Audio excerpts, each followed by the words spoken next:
ممانعت سود خوری۔ سود خوری کی ممانعت میں کافی آیات نازل ہوئی ہیں اور بہت سی احادیث بھی اس سلسلہ میں وارد ہوئی ہیں۔ چنانچہ بخاری اور ابو داؤد کی حدیث ہے کہ حضور صلی اللہ علیہ وسلم نے جسم پر نقش گودنے والے اور نقش گدوانے والے، سود دینے والے اور سود لینے والے پر لعنت کی ہے، اور کتے کی قیمت لینے اور بدکاریوں سے منع فرمایا، اور تصویر بنانے والوں پر لعنت فرمائی ہے۔ احمد، ابو یعلا، صحیح ابن خزیمہ اور صحیح ابن حبان نے حضرت ابن مسعود رضی اللہ عنہ سے روایت کی ہے، انہوں نے فرمایا سود لینے والا، سود دینے والا، اس پر گواہ بننے والے، اس کی تحریر کرنے والے پر جبکہ اسے معلوم ہو کہ یہ تحریر سود کے لیے ہو رہی ہے، جسم پر پھول گودنے والے، پھول گدوانے والے پر جو اپنی خوبصورتی کے لیے ایسا کرتا ہے، صدقہ سے انکار کرنے والا اور بدوی جو ہجرت کے بعد پھر مرتد ہوا، سب محمد صلی اللہ علیہ وسلم کی زبان مبارک سے ملعون قرار پائے ہیں۔ حاکم نے بسند صحیح روایت کی ہے، حضور صلی اللہ علیہ وسلم نے فرمایا کہ 4 شخص ایسے ہیں جن کے لیے اللہ پاک نے لازم کر دیا ہے کہ انہیں جنت میں داخل نہیں کرے گا اور نہ ہی وہ اس کی نعمتوں سے لطف اندوز ہوں گے: شرابی، سود خور، ناحق یتیم کا مال کھانے والا اور والدین کا نافرمان۔ حاکم کی ایک روایت ہے جسے صحیح قرار دیا گیا ہے کہ سود کے 73 دروازے ہیں، جن میں سے سب سے کم تر یہ ہے کہ جیسے کوئی شخص اپنی ماں سے نکاح کر لے۔ بازار نے بسند صحیح روایت کی ہے کہ سود کے کچھ اوپر 70 اقسام ہیں، اسی طرح شرک بھی ہے۔ بہقی کی روایت ہے کہ سود کے 70 دروازے ہیں اور سب سے ادنا یہ ہے کہ انسان اپنی ماں سے بدکاری کرے۔ طبرانی کبیر میں حضرت عبداللہ بن سلام رضی اللہ عنہ سے روایت کی ہے کہ رسول اللہ صلی اللہ علیہ وسلم نے فرمایا، وہ درہم جو انسان سود میں لیتا ہے اللہ کے نزدیک حالت اسلام میں 33 مرتبہ زنا کرنے سے بھی بدتر ہے۔ اس روایت کی سند میں انقطاع ہے اور ابن ابی الدنیا اور بغوی نے اسے موقوفاً حضرت عبداللہ بن سلام رضی اللہ عنہ سے روایت کیا ہے، اور یہی صحیح ہے، اور یہ حدیث موقوف بھی حدیث مرفوع کے حکم میں ہے، کیونکہ ایک سودی درہم کا مذکورہ بالا تعداد میں زنا کرنے سے بھی اللہ پاک کے ہاں بہت بڑا گناہ ہونا، وحی کے بغیر معلوم ہونا ناممکن ہے۔ گویا کہ انہوں نے یہ حدیث حضور صلی اللہ علیہ وسلم سے سنی ہوگی۔ حضرت عبداللہ رضی اللہ عنہ کا کہنا ہے سود کے 72 گناہ ہیں، اس کا سب سے ادنا گناہ حالت اسلام میں کسی کا اپنی ماں سے زنا کرنے کے برابر ہے، اور ایک سودی درہم کچھ اوپر 30 مرتبہ زنا کرنے سے بدتر ہے۔ اور انہوں نے یہ بھی کہا کہ اللہ پاک قیامت کے دن ہر نیک اور بد کو کھڑے ہونے کی اجازت دے گا، مگر سود خور کھڑا نہیں ہوگا، لیکن جیسے وہ شخص کھڑا ہوتا ہے جسے شیطان نے آسیب سے باولا کر دیا ہو۔ احمد نے بسند جید حضرت قعب احبار رضی اللہ عنہ سے روایت کی ہے کہ میں 33 مرتبہ زنا کرنے کو ایک درہم سود کھانے سے اچھا سمجھتا ہوں۔ جب میں سود کماؤں تو اللہ ہی جانتا ہے کہ میں کیا کھا رہا ہوں۔ احمد نے بسند صحیح اور طبرانی نے یہ حدیث نقل کی ہے کہ حضور صلی اللہ علیہ وسلم نے فرمایا، انسان کا جان بوجھ کر ایک درہم سود کھانا 33 مرتبہ زنا کرنے سے بدتر ہے۔ ابن ابی الدنیا اور بہقی کی روایت ہے کہ حضور صلی اللہ علیہ وسلم نے صحابہ کرام کو خطبہ دیا اور سود اور اس کی برائیاں بیان کرتے ہوئے فرمایا کہ ایسا ایک درہم جسے آدمی بطور سود لیتا ہے، اللہ پاک کے ہاں انسان کے 33 مرتبہ زنا کرنے سے زیادہ برا ہے، اور سب سے بڑا سود مسلمان کے مال میں سے کچھ لینا ہے۔ طبرانی نے صغیر اور اوسط میں روایت کی ہے، حضور صلی اللہ علیہ وسلم نے فرمایا کہ جس شخص نے ناجائز طور پر کسی ظالم کی اعانت کی تاکہ وہ کسی کا مال دبا لے تو ایسا شخص اللہ اور اس کے رسول کی ذمہ داری سے بری ہے، اور جس نے ایک درہم سود کھایا وہ 33 مرتبہ زنا کرنے کے برابر ہے، اور جس کا گوشت مال حرام کھا کر بڑا، جہنم ایسے شخص کا زیادہ مستحق ہے۔ بے حقی کی روایت ہے کہ سود کے کچھ اوپر 70 دروازے ہیں، اس کا سب سے کم تر گناہ حالت اسلام میں ماں سے زنا کرنے کے برابر ہے، اور سود کا 1 درہم 53 مرتبہ زنا کرنے سے زیادہ برا ہے۔ طبرانی نے اوسط میں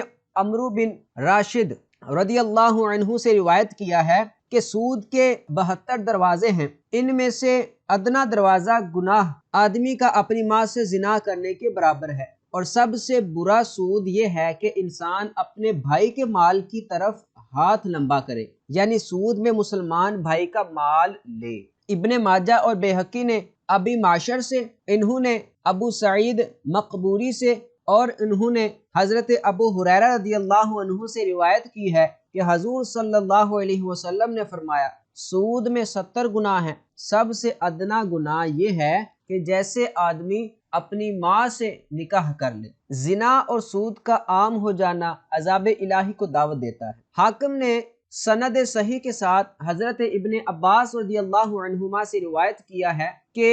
حضور صلی اللہ علیہ وآلہ وسلم نے پھلوں کو بڑا ہونے سے پہلے بیچنے سے منع فرمایا ہے، اور فرمایا جب کسی شہر میں زنا اور سود عام ہو جائے تو انہوں نے گویا خود ہی اللہ کے عذاب کو دعوت دے دی۔ ابو یعلا نے سند جید کے ساتھ حضرت ابن مسعود رضی اللہ عنہ سے روایت کی ہے، انہوں نے حضور صلی اللہ علیہ وسلم کی حدیث بیان کرتے ہوئے فرمایا کہ کسی قوم کا زنا اور سود خوری ظاہر نہیں ہوتے مگر وہ لوگ عذاب الہی کو اپنے لیے حلال کر لیتے ہیں، یعنی جو قوم زنا اور سود خوری میں مبتلا ہے اس نے گویا عذاب الہی کو دعوت دی ہے۔ احمد نے یہ حدیث نقل کی ہے، ایسی کوئی قوم نہیں جس میں سود چل نکلے مگر وہ قحط سالی میں مبتلا کی جاتی ہے، اور جس قوم میں زنا کی کثرت ہو جاتی ہے اللہ پاک اسے خوف اور قحط عام میں مبتلا کر دیتا ہے، چاہے بارش ہی کیوں نہ ہو جائے۔ احمد نے ایک طویل حدیث میں، ابن ماجہ نے مختصراً، اور اسبہانی نے اس حدیث کو بیان کیا ہے کہ حضور صلی اللہ علیہ وسلم نے فرمایا کہ جب مجھے معراج میں سیر کرائی گئی اور ہم 7ویں آسمان پر پہنچے تو میں نے اوپر دیکھا تو مجھے بجلی کی کڑک اور گرج چمک نظر آئی۔ پھر میں نے ایسی قوم کو دیکھا جن کے پیٹ مکانوں کی طرح تھے اور باہر سے ان کے پیٹوں میں چلتے پھرتے سانپ نظر آ رہے تھے۔ میں نے پوچھا جبریل یہ کون ہیں؟ انہوں نے جواب دیا کہ یہ سود خور ہیں۔ اصبہانی نے حضرت ابو سعید خدری رضی اللہ عنہ سے روایت کی ہے کہ حضور صلی اللہ علیہ وسلم نے فرمایا کہ جب مجھے آسمانوں کی طرف معراج کرائی گئی تو میں نے آسمان دنیا میں ایسے آدمیوں کو دیکھا جن کے پیٹ بڑے بڑے گھڑوں جیسے تھے، ان کے پیٹ جھکے ہوئے تھے اور وہ فرعون کے پیروکاروں کے راستوں میں پڑے ہوئے تھے، اور وہ ہر صبح و شام جہنم کے کنارے کھڑے ہو کر کہتے اے اللہ قیامت کبھی قائم نہ کرنا۔ میں نے پوچھا جبریل یہ کون ہیں؟ جبریل نے عرض کی کہ یہ آپ کی امت کے سود خور ہیں، وہ نہیں کھڑے ہوں گے مگر جیسے وہ شخص کھڑا ہوتا ہے جسے شیطان آسیب سے باولا کر دیتا ہے۔ اصبہانی کا قول ہے کہ آل فرعون جو صبح و شام آگ پر پیش کیے جاتے ہیں انہیں روندتے ہوئے گزریں گے۔ طبرانی نے سند صحیح سے روایت نقل کی ہے، آپ نے فرمایا قیامت سے پہلے زنا، سود اور شراب عام ہو جائے گا۔ طبرانی نے قاسم بن عبداللہ وراق رضی اللہ عنہ سے روایت کی ہے کہ میں نے حضرت عبداللہ بن ابی اوفا رضی اللہ عنہ کو سیارفہ یعنی جہاں سود وغیرہ کا کاروبار ہوتا ہے کے بازار میں دیکھا۔ وہ اہل بازار سے کہہ رہے تھے اے اہل سیارفہ تمہیں خوشخبری ہو۔ انہوں نے کہا اللہ آپ کو جنت کی خوشخبری دے۔ اے ابو محمد آپ ہمیں کس چیز کی خوشخبری دے رہے ہیں؟ آپ نے کہا میں نے رسول اللہ صلی اللہ علیہ وسلم کو سیارفہ کے لیے فرماتے سنا ہے کہ انہیں آگ کی بشارت دے دو۔ طبرانی کی حدیث ہے کہ اپنے آپ کو ان گناہوں سے بچا جن کی مغفرت نہیں ہوتی۔ خیانت ایسا ہی ایک گناہ ہے، جو جس چیز میں خیانت کرتا ہے قیامت کے دن اسے اسی کے ساتھ لایا جائے گا۔ سود خوری، جو سود کھاتا ہے وہ قیامت کے دن پاگل آسیب زدہ اٹھایا جائے گا۔ پھر آپ نے یہ آیت پڑھی جو سود کھاتے ہیں وہ اس شخص کی طرح کھڑے ہوں گے جسے شیطان سے آسیب سے باولا کر دیتا ہے۔ اصبہانی کی حدیث ہے کہ قیامت کے دن سود خور پاگل کی طرح اپنے دونوں پہلو کھینچتا ہوا